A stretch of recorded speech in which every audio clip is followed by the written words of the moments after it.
A very good morning, dear students. I am Pratik sir, an educator at Arya Public School, Chandlana. This is our video lecture for class plus 2, and in this lecture we are going to discuss about carboxylic acid. इस lecture के अंदर हम लोग carboxylic acids के बारे में discuss करेंगे. ये वीडियो लेक्चर नंबर 2 है. हमने इससे पहले प्रिपरेशन करी थी कार्बोक्सिलिक एसिड्स की. हमने डिस्कस किया था कि how can we prepare carboxylic acids with the help of various reagents. अब हमने बात करनी है physical properties of carboxylic acids की. Physical properties of carboxylic acids. Carboxylic acids are acidic in nature. Physical properties में बेटा हमने जो मेन बात करनी होती है वो करनी होती है मेल्टिंग पॉइंट या फिर बॉइलिंग पॉइंट की, और दूसरी बात करनी होती है सोल्यूबिलिटी की. तो अगर मैं बात करूं बेटा मेल्टिंग पॉइंट और बॉइलिंग पॉइंट की, तो कार्बोक्सिलिक एसिड्स का जो मेल्टिंग पॉइंट है वो हाइयर है.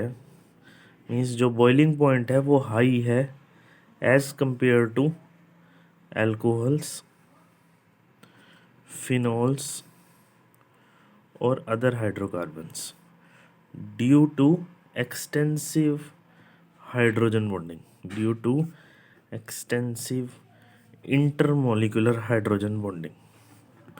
Intermolecular hydrogen bonding. Intermolecular hydrogen bonding होने की वजह से, इंटरमोलिकुलर का मतलब क्या होता है बेटा? दो मॉलिक्यूल्स के बीच में इंटरमोलिकुलर हाइड्रोजन बॉन्डिंग होने की वजह से इनका जो बॉइलिंग पॉइंट है वो ज़्यादा होता है अल्कोहल से और फिनोल से. देखिए हाइड्रोजन बॉन्डिंग कैसे बनती है. ये आपका एक कार्बोक्सिलिक एसिड है और ये आपका दूसरा कार्बोक्सिलिक एसिड है. दो कार्बोक्सिलिक एसिड के बीच में ये एक हाइड्रोजन बॉन्डिंग ऐसे बनेगी, एक हाइड्रोजन ऐसे बॉन्डिंग बनेगी. मीन्स ये डाइमर की फॉर्म में एग्जिस्ट करते हैं और इसमें इंटरमोलिकुलर हाइड्रोजन बॉन्डिंग ज़्यादा होती है, जिस वजह से इनका बॉइलिंग पॉइंट बेटा क्या होता है? ज़्यादा होता है. इनका boiling point normal alcohol, phenol या फिर ईथर्स या फिर अलग हाइड्रोकार्बन से ज़्यादा होता है इनका. सिमिलरली अगर मैं सोल्यूबिलिटी की बात करूं तो सोल्यूबिलिटी भी इनकी हाई होती है. Again due to the same reason, due to more extensive hydrogen bonding. ये फटाफट हाइड्रोजन बॉन्डिंग बनाते हैं वाटर मॉलिक्यूल के साथ, इसलिए ये सोल्यूबल होते हैं. जैसे अगेन ये कार्बोक्सिलिक एसिड है बेटा और ये आपका वाटर मॉलिक्यूल है. तो अब इनके बीच में भी, कार्बोक्सिलिक एसिड और वाटर मॉलिक्यूल के बीच में भी हाइड्रोजन बॉन्डिंग है, इसलिए ये सोल्यूबल है वाटर के अंदर. बट एक बात ध्यान देने वाली है, हायर मेंबर्स जो होते हैं कार्बोक्सिलिक एसिड के, higher members of carboxylic acid, higher members of carboxylic acid means जिनके अंदर कार्बन एटम 6 से ज़्यादा हों, वो जो है इनसॉल्यूबल हो जाते हैं. वो वाटर के अंदर इनसॉल्यूबल हो जाते हैं. और उसके पीछे का रीज़न क्या है? Bulkiness of this alkyl group. जो ये एल्काइल ग्रुप है वो ज़्यादा बल्की हो जाता है. 6 कार्बन या 7 कार्बन या 8 कार्बन या फिर मैनी मोर कार्बन होने की वजह से वो बल्की हो जाता है, जिसकी वजह से सॉल्युबिलिटी बेटा उनकी क्या हो जाती है? कम हो जाती है. तो हमने ये फिजिकल प्रॉपर्टीज़ के बारे में डिस्कस किया. नेक्स्ट हम बात करते हैं बेटा केमिकल प्रॉपर्टीज़ की.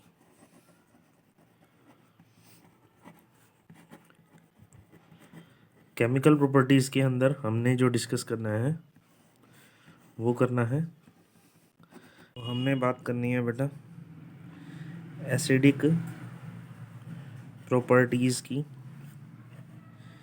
और ये है कंसेप्ट कि जो कार्बोक्सिलिक एसिड्स होते हैं, कार्बोक्सिलिक एसिड्स जो हैं वो मोर एसिडिक है। कार्बोक्सिलिक एसिड्स जो हैं बेटा वो मोर एसिडिक हैं एज कंपेयर टू एल्कोहल्स और फिनोल्स। एल्कोहल्स और फिनोल से ज़्यादा एसिडिक है। इनका कैसे पता चलता है बेटा? जैसे कार्बोक्सिलिक एसिड है, ये सोडियम मेटल से रिएक्ट करता है और हाइड्रोजन गैस रिलीज करता है। ये हाइड्रोजन निकल जाएगा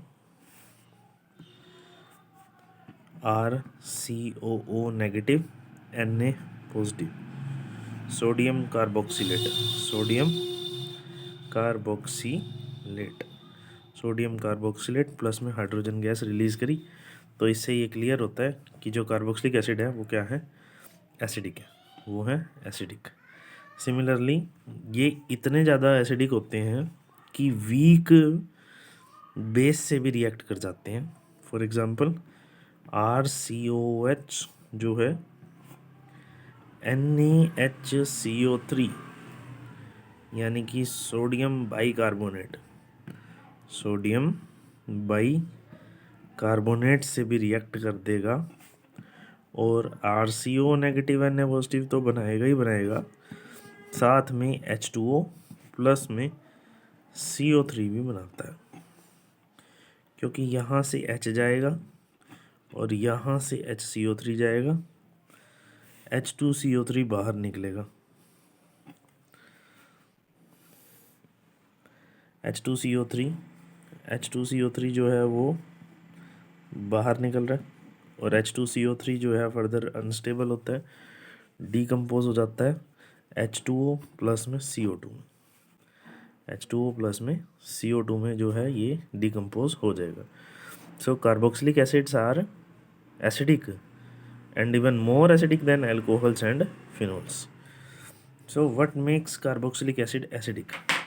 कार्बोक्सिलिक एसिड जो हैं वो एसिडिक क्यों होते हैं, उसके पीछे का रीज़न है बेटा, ये कार्बोक्सिलिक एसिड है, अगर ये H पॉजिटिव लूज़ करता है तो ये RCOO नेगेटिव बनाएगा, जिसको हम कहते हैं कार्बोक्सिलेट आयन।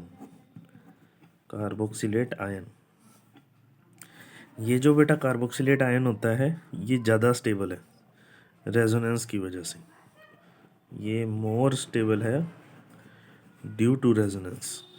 क्योंकि ये रेजोनेंस की वजह से ज़्यादा स्टेबल है, इसलिए कार्बोक्सिलिक एसिड आपका ज़्यादा एसिडिक होता है, मोर एसिडिक है ये, क्योंकि जो कार्बोक्सिलेट आयन है वो क्या है? ज़्यादा स्टेबल। ये कार्बोक्सिलेट आयन है बेटा, RC double bond O negative. अब यहाँ पर ये रेजोनेंस में कैसे आएगा? ये नेगेटिव चार्ज इधर मूव करेगा और ये डबल बॉन्ड आगे जाके नेगेटिव चार्ज बनाएगा, तो हमारा क्या बनेगा? रेजोनेटिंग स्ट्रक्चर R, यहाँ पे सिंगल बॉन्ड C ऐसे क्या सही है, डबल बॉन्ड की जगह क्या आ गया बेटा? O नेगेटिव, और यहाँ पर आ गया डबल बॉन्ड। तो यहाँ पे आपने देखा दो रेजोनेटिंग स्ट्रक्चर्स बन रहे हैं, A और B। A और B, यहाँ पर जो A और B रेजोनेटिंग स्ट्रक्चर्स हैं, इसमें एक बात देखने वाली है कि जो नेगेटिव चार्ज है, जो नेगेटिव चार्ज है वो ऑक्सीजन पर आ रहा है, जो कि एक इलेक्ट्रोनेगेटिव एटम है। इलेक्ट्रोनेगेटिव एटम, जब भी इलेक्ट्रोनेगेटिव एटम पर आता है नेगेटिव चार्ज तो वो उसको स्टेबल कर देता है। अब यहाँ पर ये दोनों रेजोनेटिंग स्ट्रक्चर स्टेबल हैं, क्योंकि यहाँ पर जो दूसरा नेगेटिव चार्ज है वो भी इलेक्ट्रोनेगेटिव ऑक्सीजन एटम पर ही आ रहा है। क्योंकि दोनों नेगेटिव चार्ज ऑक्सीजन एटम पर आ रहे हैं, इसलिए दोनों के दोनों क्या हैं बेटा? ज़्यादा स्टेबल हैं। क्योंकि कार्बोक्सिलेट आयन ज़्यादा स्टेबल है, इसीलिए जो कार्बोक्सिलिक एसिड है वो ज़्यादा एसिडिक है। वो ज़्यादा एसिडिक है, किस किस से ज़्यादा एसिडिक है? अल्कोहल से भी और फिनॉल से भी। अल्कोहल से भी ज़्यादा एसिडिक है और फिनॉल्स से भी ज़्यादा एसिडिक है। So carboxylic acid is more acidic. Than alcohol and phenol. Second factor is also that यहाँ पर जो नेगेटिव चार्ज है वो दो दो ऑक्सीजन एटम पर फैला हुआ है। फिनॉक्साइड आयन में ऐसा नहीं है बेटा। अगर हम फिनॉक्साइड आयन का रेजोनेटिंग स्ट्रक्चर बनाएंगे, अगर हम फिनॉक्साइड आयन का यानी कि इसका रेजोनेटिंग स्ट्रक्चर बनाएंगे तो ये नेगेटिव चार्ज आगे जाएगा और ये आगे फर्दर मूव कर जाएगा। यहाँ पर ऑक्सीजन पर नेगेटिव चार्ज नहीं है, डबल बॉन्ड O है और नेगेटिव चार्ज आ रहा है कार्बन पर, जो कि इसको इतना स्टेबल नहीं बनाता जितना कार्बोक्सिलिक एसिड वाला जो नेगेटिव चार्ज आ रहा है वो स्टेबल बनाता है। इसलिए carboxylate ion is more stable then phenoxide ion, that's why carboxylic acid is more acidic then phenol. Carboxylic acid जो है ज़्यादा एसिडिक है फिनॉल से, और अल्कोहल से तो है ही सही। नेक्स्ट हम बात करते हैं बेटा effect of substituents. Effect of substituents, effect of substituents on acidic nature of carboxylic acid, on acidic nature of carboxylic acid. Carboxylic acid की भी हम बात करते हैं बेंजोइक एसिड की, बेंजीन के ऊपर COH। अब देखिए, क्योंकि कार्बोक्सिलिक एसिड की रेजोनेंस के अंदर नेगेटिव चार्ज आ जाता है, कार्बोक्सिलिक एसिड की रेजोनेंस के अंदर जो है नेगेटिव चार्ज आ रहा है, कभी इस ऑक्सीजन पर कभी इस ऑक्सीजन पर। ये कार्बोक्सिलेट आयन है, कार्बोक्सिलेट आयन है ये बेंजीन का। कोई भी ऐसा ग्रुप जो इस इलेक्ट्रॉन डेंसिटी को डिस्पर्स कर दे, यानी कि इलेक्ट्रॉन विदड्रॉइंग ग्रुप अगर लग जाए तो उसकी एसिडिक मतलब इसकी कार्बोक्सिलेट आयन की स्टेबिलिटी को बढ़ा देगा। अगर मैं NO2 लगा दूं तो अब ये NO2 के लगाते ही मोर स्टेबल हो गया कार्बोक्सिलेट आयन, क्योंकि जो सारा नेगेटिव चार्ज था वो डिस्पर्स हो गया, NO2 ने अपनी तरफ खींच लिया।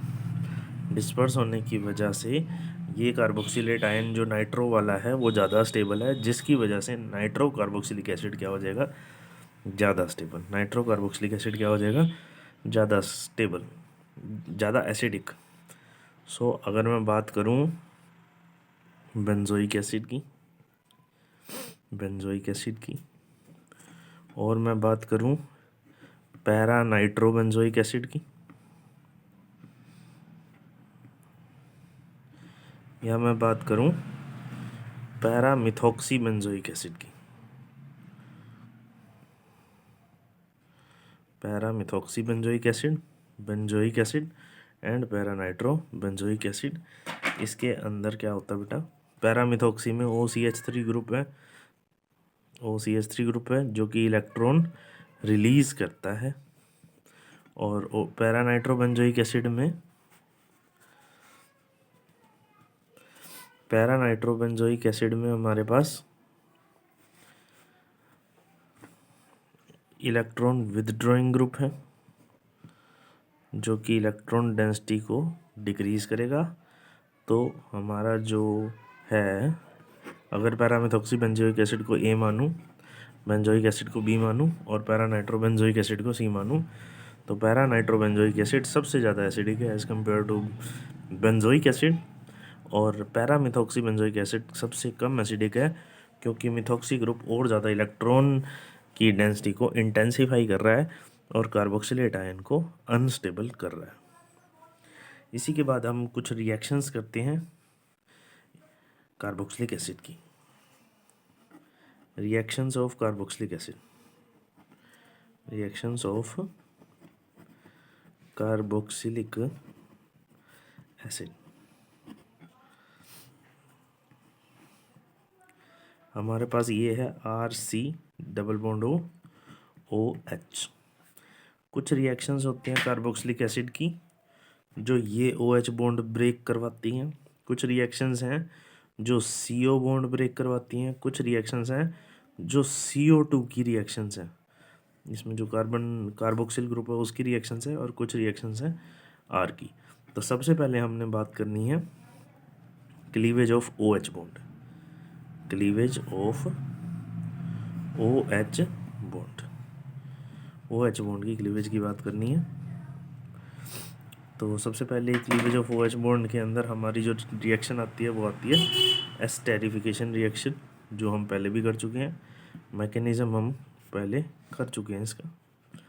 एस्टेरिफिकेशन रिएक्शन में क्या होता है बेटा, आपके पास एक कार्बोक्सिलिक एसिड है CH3COH, एक आपके पास अल्कोहल है CH3OH, एसिडिक मीडियम लिया आपने और आपका H2O बाहर निकल गया, H यहाँ से बाहर निकला, OH यहाँ से बाहर निकला, वाटर बाहर। जैसे ही वाटर बाहर निकला फॉर्मेशन ऑफ प्रोडक्ट्स एस्टर बन जाएगा। क्या बनेगा, CH3COO, CH3COO, यहाँ पर क्या है CH3। इसका नाम क्या होगा, methyl ethanoate, methyl ethanoate, methyl ethanoate. तो formation of ester, formation of ester takes place with the help of carboxylic acid. This is one of the reaction of carboxylic acid, ester बन जाता। उसके बाद एक और रिएक्शन है anhydride, dehydration कह सकते हो आप इसको, dehydration of carboxylic acid, dehydration of carboxylic, dehydration of carboxylic acid. इसमें डिहाइड्रेशन होती है, दो कार्बोक्सिलिक एसिड के मॉलिक्यूल्स एक वाटर मॉलिक्यूल लूज कर देते हैं। जैसे देखिए एक RC डबल बॉन्ड OH एक है और ये दूसरा है। अब यहाँ पर मैं जैसे ही इसको हीट करूँगा H इधर से जाएगा, OH इधर से जाएगा, वाटर बाहर निकल गया, वाटर के बाहर निकलते ही एनहाइड्राइड बन जाएगा, RC double bond O, RC double bond O, और ये इस वाले ऑक्सीजन एटम से लिंक्ड हो गया। तो इस तरीके से एनहाइड्राइड की फॉर्मेशन होती है। ये R दोनों सेम भी हो सकते हैं और अलग भी हो सकते हैं, क्योंकि ये कार्बोक्सिलिक एसिड से मिलके बने हैं, इसलिए इनका जो नेम है वो डिपेंड करेगा कि कार्बोक्सिलिक एसिड कौन सा है। तो ये आज हमने कार्बोक्सिलिक एसिड की OH बॉन्ड की क्लीवेज करी। नेक्स्ट टाइम हम लोग CO बॉन्ड क्लीव करेंगे, ये वाला बॉन्ड क्लीव करेंगे और CO कार्बोक्सिल ग्रुप की रिएक्शन करेंगे। सो हमने आज क्या क्या किया, हमने कार्बोक्सिलिक एसिड की फिजिकल प्रॉपर्टीज़ करी। हमने ये देखा कि बॉइलिंग पॉइंट ज़्यादा होता है अल्कोहल और फिनॉल से due to hydrogen bonding, solubility इसकी ज़्यादा होती है due to again hydrogen bonding, but अगर R ग्रुप बढ़ जाए तो सॉल्युबिलिटी इसकी क्या हो जाती है बेटा, कम हो जाती है। फिर हमने एसिडिक प्रॉपर्टीज़ के बारे में डिस्कस किया और ये कहा कि जो कार्बोक्सिलिक एसिड है वो अल्कोहल और फिनॉल दोनों से ज़्यादा एसिडिक है, इतना ज़्यादा एसिडिक है कि ये वीक बेस सोडियम बाइकार्बोनेट से भी रिएक्ट कर जाता है। इसको बेकिंग सोडा भी कहते हैं, इसको बेकिंग सोडा भी कहा जाता है। तो ये बेकिंग सोडा के साथ भी रिएक्ट कर जाता है और वाटर और CO2 कार्बन डाइऑक्साइड गैस छोड़ता है। अच्छा, फिर हमने डिस्कस किया कार्बोक्सिलिक एसिड जो है कार्बोक्सिलेट आयन में कन्वर्ट होता है, जो कि ज़्यादा स्टेबल है, इसलिए कार्बोक्सिलिक एसिड को हम एसिडिक मानते हैं। रीज़न क्या है कार्बोक्सिलेट आयन के ज़्यादा स्टेबल होने का, due to presence of negative charge on electronegative oxygen atom. अब फिनॉक्साइड आयन में तो एक भी ऑक्सीजन पर ये नेगेटिव चार्ज नहीं है, बट कार्बोक्सिलेट आयन पर ये नेगेटिव चार्ज ऑक्सीजन एटम पर होने की वजह से ये चीज़ जो है वो ज़्यादा स्टेबल हो गई है। उसके बाद हमने करा इफेक्ट ऑफ सब्स्टिट्यूएंट्स। हमने ये देखा कि नेगेटिव चार्ज आता है कार्बोक्सिलेट आयन में, तो जोन सभी ग्रुप इसको नेगेटिव चार्ज को ज़्यादा डिस्पर्स करेगा, वो इसकी एसिडिटी बढ़ाएगा, इसको स्टेबल करेगा। तो para nitrobenzoic acid is more acidic because para nitro carboxylate ion या para nitrobenzoic ion is more stable, ज़्यादा स्टेबल हो जाता है। फिर हमने कार्बोक्सिलिक एसिड की रिएक्शंस करी, जिसमें पहली करी क्लीवेज ऑफ OH बॉन्ड और उसमें एस्टेरिफिकेशन करी। एस्टेरिफिकेशन में कार्बोक्सिलिक एसिड और अल्कोहल मिक्स होके एस्टर बनाते हैं। फिर हमने क्या करी, डिहाइड्रेशन, वाटर का रिमूवल, कार्बोक्सिलिक एसिड बना। कार्बोक्सिलिक एसिड की में अगर मैं वाटर को रिमूव करूं तो मेरे पास एनहाइड्राइड की फॉर्मेशन होती है, मेरे पास एनहाइड्राइड की फॉर्मेशन होती है। So this is all for this lecture. We will do further reactions of carboxylic acid in next lecture. Till then, stay at home, study well, take care.